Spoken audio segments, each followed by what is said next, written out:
Hello friends. आज का dictation आनंद मासिक पत्रिका अंक 11 से लिया गया है, जो कि 3 स्पीड 80 शब्द प्रति मिनट, 90 शब्द प्रति मिनट, 100 शब्द प्रति मिनट की गति से डाला जाएगा। इसके अलावा आपको टेलीग्राम की लिंक नीचे डिस्क्रिप्शन बॉक्स में मिल जाएगी।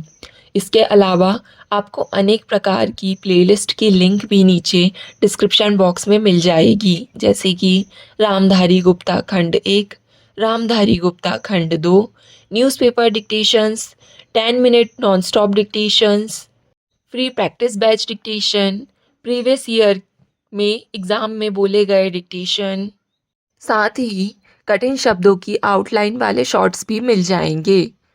और अगर आपको हमारा यह प्रयास पसंद आता है तो वीडियो को लाइक ज़रूर करें, इससे हमारा मनोबल बढ़ता है। तो ज़्यादा समय ना लेते हुए डिक्टेशन स्टार्ट करते हैं 5 सेकंड के बाद।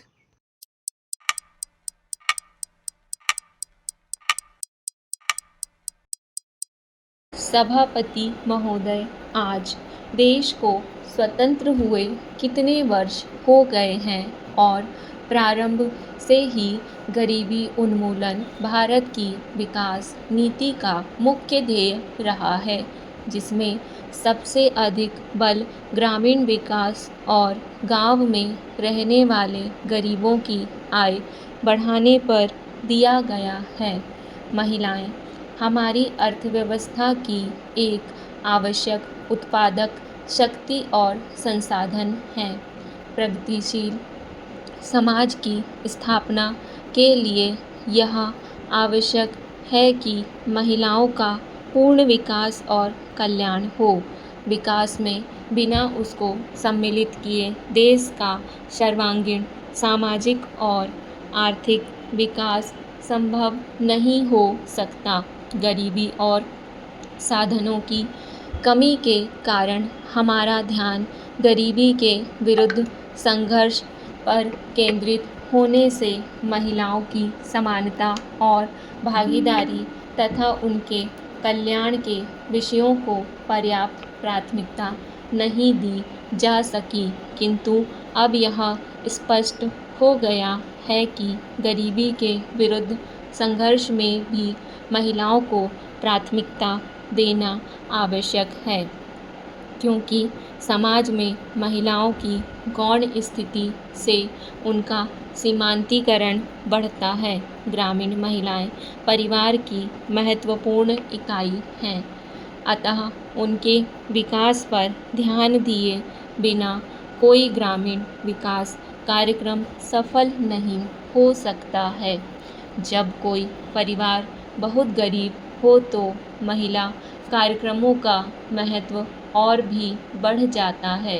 यदि महिलाएं रचनात्मक कार्यों में एकजुट होकर कार्य करें और उन्हें एक दिशा में आगे बढ़ाने के लिए उचित मार्गदर्शन, वित्तीय सहायता और प्रेरणा मिल जाए तो गरीबी की रेखा से नीचे के परिवारों को खुशहाल बनाने का काम भी सरल हो जाता है।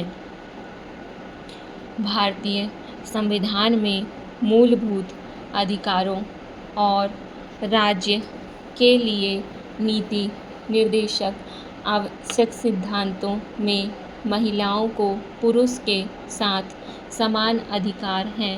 साथ ही यह निर्देश भी है कि सरकार महिलाओं के कल्याण के लिए सामान्य और विशेष व्यवस्था करेगी। अनुच्छेद 15 में किसी भी नागरिक के विरुद्ध लिंग भेद के आधार पर भेदभाव वर्जित है, किंतु महिलाओं के कल्याण के लिए विशेष प्रावधान करने की व्यवस्था है। महिला दशक के दौरान महिलाओं की समस्याओं के बारे में विशेष ध्यान केंद्रित होने के पूर्व भी कई क्षेत्रों में महिलाओं के लिए कानून बनाने और विशेष कार्यक्रम शुरू करने की पहल की गई थी। विगत वर्षों में भी महिलाओं के कल्याण के लिए स्वास्थ्य, शिक्षा, प्रशिक्षण आदि की विभिन्न योजनाएं और कार्यक्रम समय समय पर प्रारंभ किए गए। इन सब के फलस्वरूप महिलाओं की स्थिति में परिवर्तन आया है और उनमें जागृति भी बढ़ी है। किंतु जिस प्रकार की सामाजिक आर्थिक क्रांति की आवश्यकता महिलाओं की समानता और विकास में भागीदारी के लिए होनी चाहिए, वह शासन और समाज के सभी वर्ग में और मुख्यतः महिलाओं तथा उनके संगठनों के सहयोग के साथ एक व्यापक कार्य योजना बनाने और उसका क्रियान्वयन करने पर ही संभव हो सकती है। मध्य प्रदेश में महिलाओं की विकास की मुख्य धारा के सभी क्षेत्रों में उनकी समुचित भागीदारी सुनिश्चित करने के लिए उन्हें सुदृढ़ करना आवश्यक है। उपसभापति महोदय, उनके पास आवश्यक संसाधन, लक्ष्य, जिम्मेदारी और अधिकार भी होने आवश्यक हैं, लेकिन विकास में महिलाओं के योगदान और भागीदारी का विषय सामान्यतः केवल कल्याण के कार्य रूप में देखा गया है और इस कारण उसे कम प्राथमिकता मिली और उसके लिए कार्यक्रमों का वित्तीय भार विकास और समाज के लिए योगदान के बजाय एक अतिरिक्त भार समझा गया। इसके फलस्वरूप विकास और महिलाओं से संबंधित लक्ष्य कार्यक्रम और परियोजनाओं तथा उनके लिए साधन और व्यवस्था को पर्याप्त स्थान नहीं मिला, जिससे महिलाओं की प्रभावी भागीदारी के प्रोत्साहन के लिए संलग्न संस्थागत, तकनीकी और आर्थिक संसाधन भी कमजोर रहे हैं।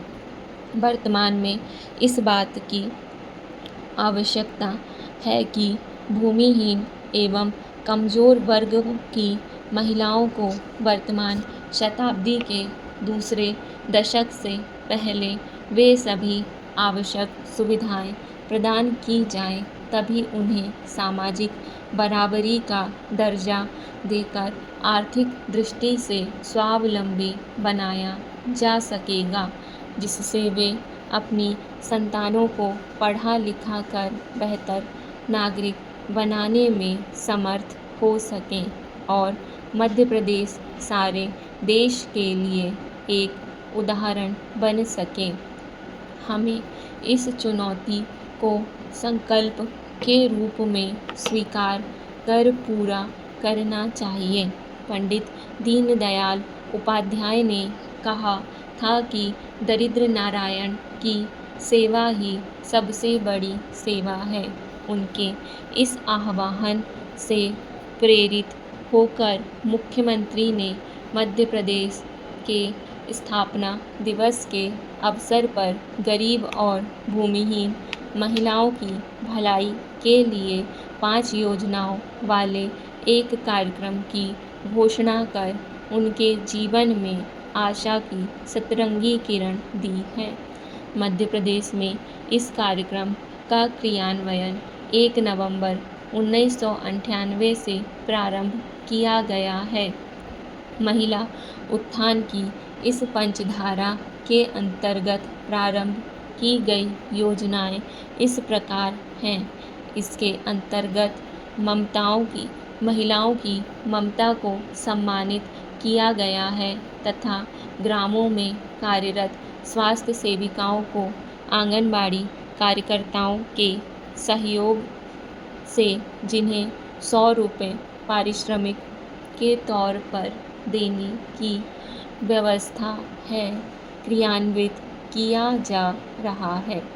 इस कार्यक्रम के अंतर्गत गरीब और भूमिहीन स्त्रियों के लिए रोगोपचार की सुविधा के अंतर्गत रोगी महिलाओं का अस्पतालों में निःशुल्क उपचार किए जाने के साथ ही साथ उनकी सेवा करने वाले पारिवारिक जन के लिए उस अवधि में मुफ्त भोजन और आवास की व्यवस्था का प्रावधान है। यह योजना निराश्रितों, विधवाओं के लिए पेंशन प्राप्त करने की प्रक्रिया को सरल बनाने के लिए की गई है, जिसके अंतर्गत अब पेंशन की रकम का भुगतान डाकघर, बचत खाते या बैंक खातों के द्वारा किया जाएगा। इसके लिए उन्हें निःशुल्क परिचय पत्र उपलब्ध कराए जाएंगे। इस योजना के अंतर्गत अब पेंशन राशि में 40 रुपये की वृद्धि से 200 रुपये प्रति माह की दर से सामाजिक सुरक्षा पेंशन मिल सकेगी। इस बढ़ी हुई राशि का लाभ उन सभी निराश्रित विधवाओं को मिल सकेगा जिनकी उम्र 50 वर्ष या इससे अधिक है। इस योजना में 2.9 करोड़ रुपये का सरकार पर भार आएगा।